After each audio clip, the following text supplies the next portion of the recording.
Hello, learner. Welcome to Mr. Quickest Teaches. In this lesson, I'll be analyzing Langston Hughes' short story, Thank You, Mom. It was written in 1963. I'll read out portions of the story and explain the different figures of speech, the writer's tone, language, the themes, imagery, and other stylistic devices that Hughes uses to strikingly present the interaction between a street urchin named Roger and an elderly or older woman, Mrs. Jones. Let's dive in.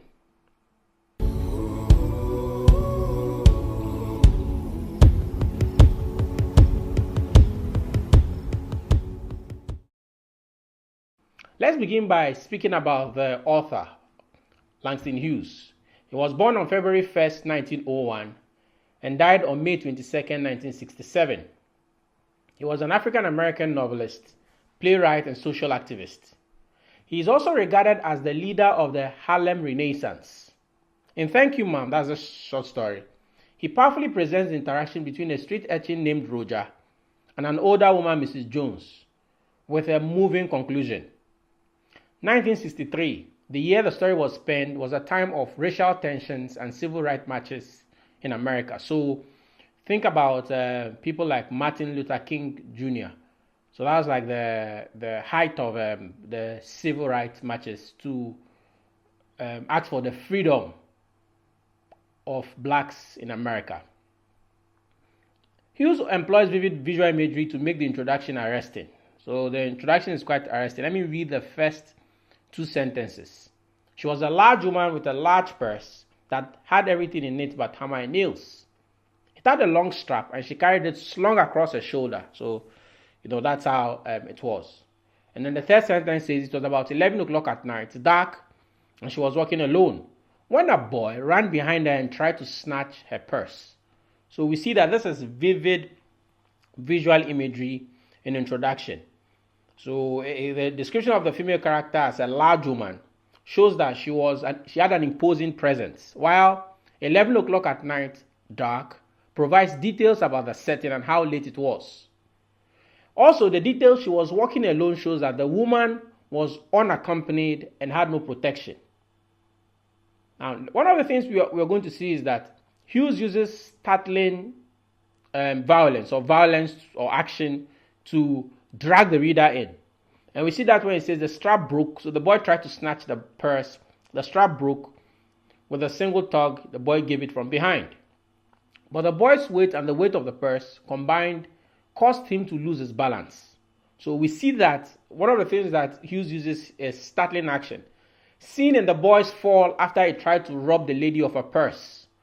And that also introduces conflict, man versus man, or in this instance you can say man versus woman. It introduces conflict into the narration. Lastly, the violence of the female character. We're told that immediately after this happens, she says, instead of taking full blast as he had hoped, the boy fell on his back on the sidewalk and his leg flew up. And we're told that the large woman simply turned around, kicked him right square in his blue jean seater. Then she reached down, picked the boy up by his shirt front and shook him until his teeth rattled. So that's the violence I'm talking about. So the introduction of violence, or the violence by the female character. We see that when she says kicked him right square in the jean seater, she reached down, picked up the boy by his shirt front and shook him until his teeth rattled. So we see here that the narrative voice, in this instance used, is relaying to the readers the events that occurred immediately after the boy tried to drag or snatch the purse from the woman. Now, the use of this violence is very effective because it presents violence and shows that the boy was helplessly and firmly in the woman's grip. The next thing that we see, apart from the narration that we see in the introductory paragraph, which is really important, is like Hughes introducing the reader to the events of that evening. The next thing that we see in terms of devices that Hughes uses is dialogue or character dialogue. We're told that the woman picked up the boy, pick up my pocketbook, boy, and give it here. So she speaks to the boy. She held him tightly. but she bent down enough to permit him to stoop and pick up the purse. Then she said, now, aren't you ashamed of yourself? So observe that it is the woman that speaks twice. To which the boy responds, because she firmly gripped by a shirt front, the boy said, yes, ma'am. So the boy's first answer is yes, ma'am. Now, what we see here is that Hughes uses dialogue to allow the reader to hear directly from the characters, what we describe as the horse's own mouth. This is very effective because it reproduces their tone and exact words verbatim. So if it was just narration, then it would have just been reported speech. But here we see direct speech from the characters. We also see the use of repetition as well in the opening portions of the short story. So the word large is repeated twice. So the narrator twice repeats large to emphasize the size of the woman and her bag. He shows that she was very conspicuous. She was a large woman with a large purse. So it wasn't just a small purse the boy wanted to snatch a big purse that possibly had like a lot of properties or items inside of it. Then we also see the use of figurative language as well in the first sentence. And the figurative device that we see is hyperbole. The idea that the, quote, large purse had everything in it except armor and nails, end quote, is very effective because it suggests that it contains everything imaginable except the two named objects. So it contained everything imaginable except the two named objects.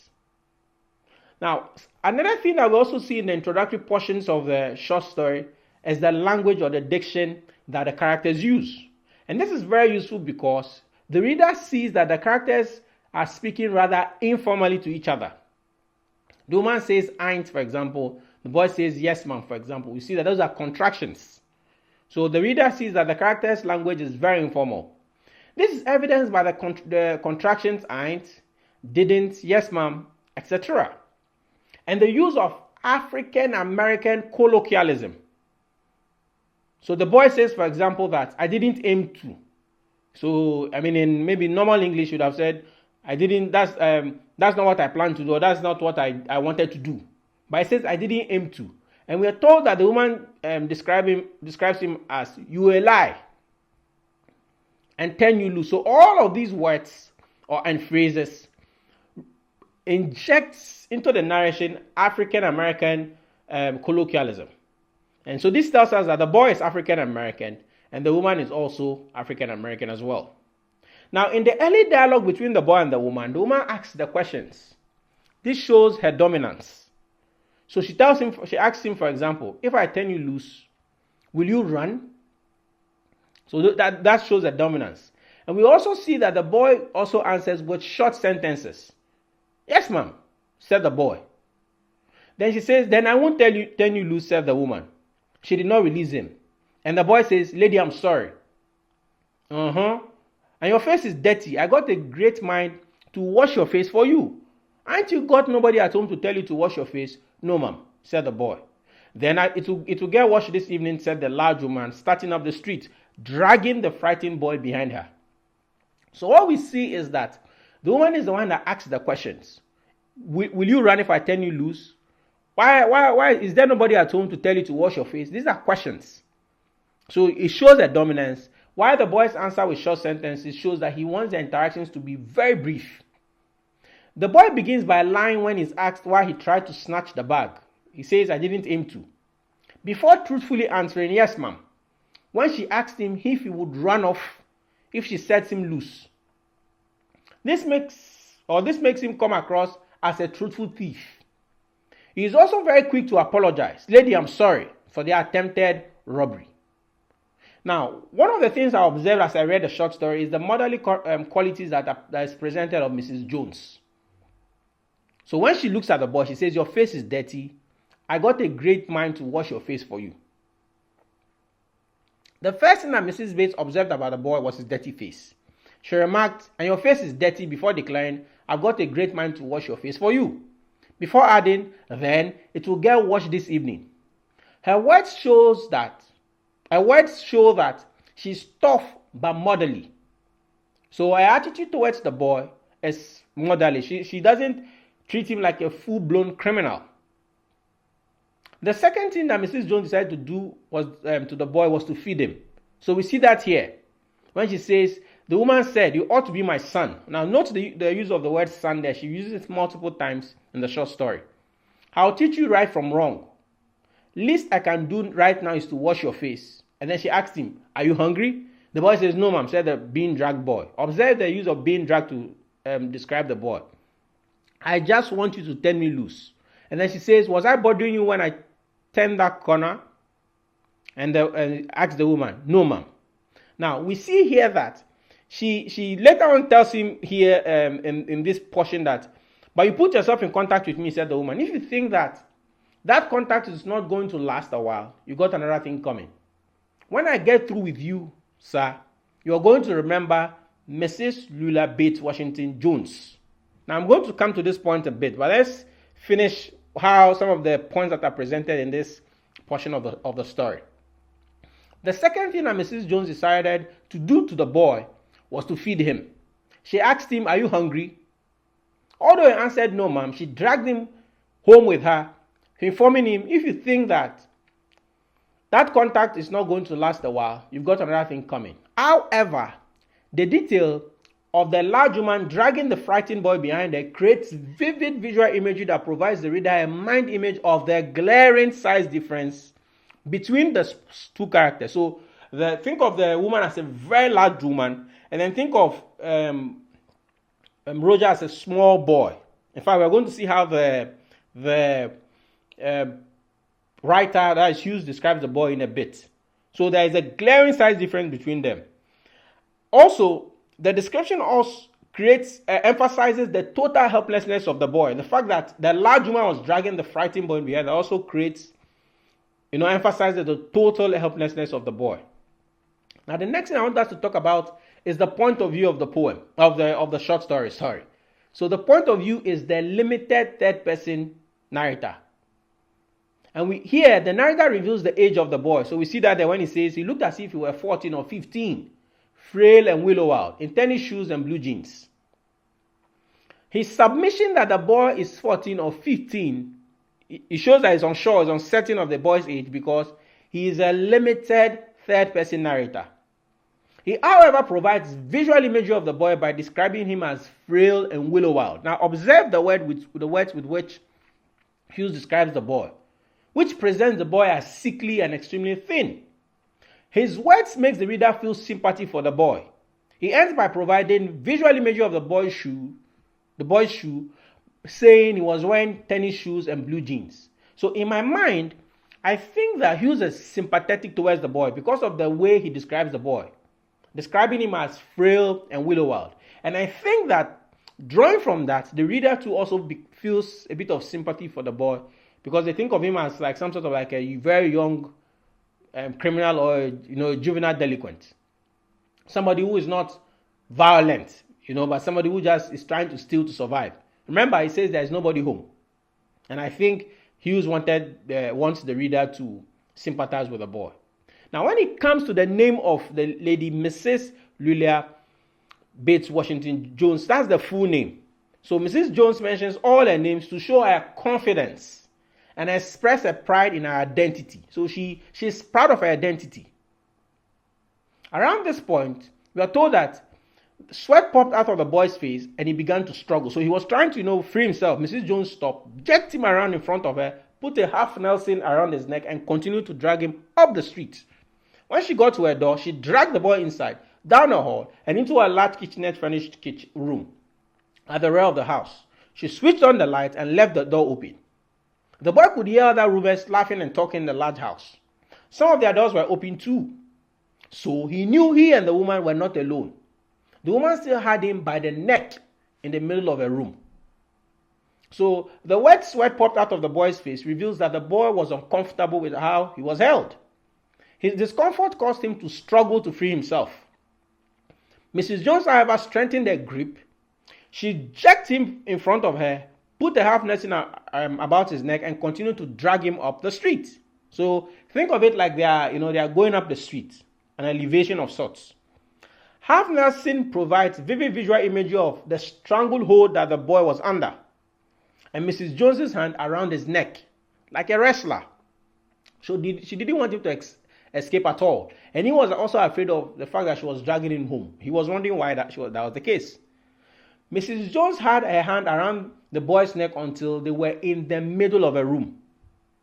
Now, observe the use of repetition in this portion of the text. The word dragged and drag revealed that the boy was being ceaselessly pulled by Mrs. Jones. The next thing that we see that she asked him, "What is your name?" "Roger," answered the boy. "Then, Roger, you're going to go to that sink and wash your face," said the woman. Whereupon she turned him loose at last. Roger looked at the door, looked at the woman, looked at the door, and went to the sink. "Let the water run until it gets warm," she said. "Here's a clean towel." "You're going to take me to jail?" asked the boy, bending over the sink. So we see that around this point, he's a bit worried about how the evening is going to end for him.